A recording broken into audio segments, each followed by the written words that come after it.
Саламатсың ба балақай? 125 сабақ логикалық есептер. Сабақты бастамас бұрын каналға тіркеліп, лайк басуды ұмытпа. Бүгінгі сабақта 2-2-ден комбинациялар нұсқасын құрастыруды үйренесің. Бірінші тапсырма. Балалар құрастырған 2 әріптен тұратын буындар дауыссыз дыбыстан басталады. Қандай буындар шығуы мүмкін? Ол үшін мынадай кесте құрамыздағыны дауысты дыбыстарды бөлек, дауыссыз дыбыстарды бөлек жазамыз. А мен оны көлденеңінен, Қ, С, Т-ны тігінен жаздық, е? Енді қандай дыбыстар шығады? Қ, Қо, Са, Со, Та, То деген дыбыстар шығады. Бұл дыбыстар дауыссыздан басталып тұр. Енді дауыстыдан басталатын буындар құрап көрейік. Ақ, оқ, ас, ос, ат, от. Міне дауысты әріптен басталатын буындар құрастырдық. Екінші тапсырма. Әртүрлі 2 жеміс таңда. Қандай нұсқалар шығуы мүмкін? Барлық нұсқаларды атау және шатаспау тәсілін ойлап тап дейді. Бірінші тапсырмадағыдай кестеге салайық. Көлденеңінен алма мен алмұртты, ал тігінен қара өрік, жасыл алма, сары өрік. Енді бізде не шықты? Алма мен қара өрік, алма мен жасыл алма, алма мен сары өрік. Келесі алмұрт пен қара өрік, алмұрт пен жасыл алма, алмұрт пен сары өрік шықты. Бұдан басқа да тағы да бірнеше нұсқасын осылай құрастыруға болады. Үшінші тапсырма. Есепті шығар дейді. Сырым, Әлия және Серік кіммен шахмат ойнайтынын анықтауда. Ойыншылар жұбын таңдау керек. Қандай нұсқалар болуы мүмкін?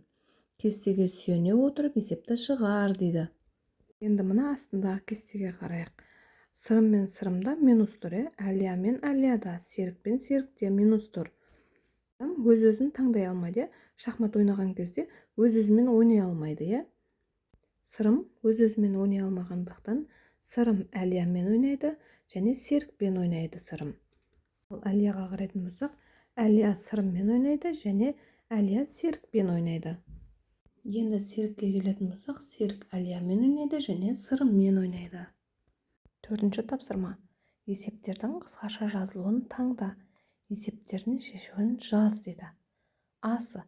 Эстафетаға 16 қыз бен олардың 3-еуі кем ұл қатысты. Эстафетаға неше ұл қатысты дейді. Енді шартын жазайық. Эстафетаға қыз 16 қатысқан, ұл белгісіз, бірақ 3-еуі кем. Шешуі 16-дан 3-ті азайтамыз, 13 қалады. Жауабы эстафетаға 13 ұл бала қатысты. Енді осы астындағы сұлбалардың қайсысы сәйкес келеді? Үшінші, себебі қыздар белгілі, ұлдар белгісіз, бірақ 3-еуі кем деп белгіленіп тұр үшіншісінде. Енді әсіне қарайық. Эстафетаға 16 қыз бен 10 ұл қатысты. Эстафетаға неше ұл кем қатысты дейді. Шартын жазайық.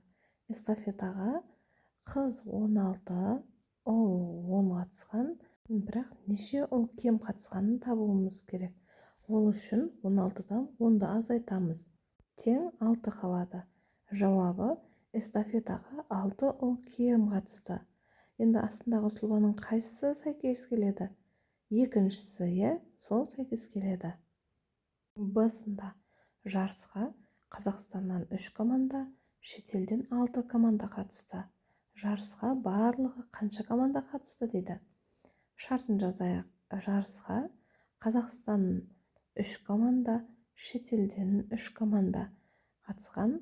Шешуі барлығын табу үшін 3-ге 6-ны қосамыз. Тең 9 болады. Жауабы жарысқа барлығы 9 команда қатысты. Бізде бұл астындағы бірінші сұлбаға сәйкес келеді. Осымен бүгінгі сабағымыз аяқталды. Келесі сабақта кездескенше сау бол балақай.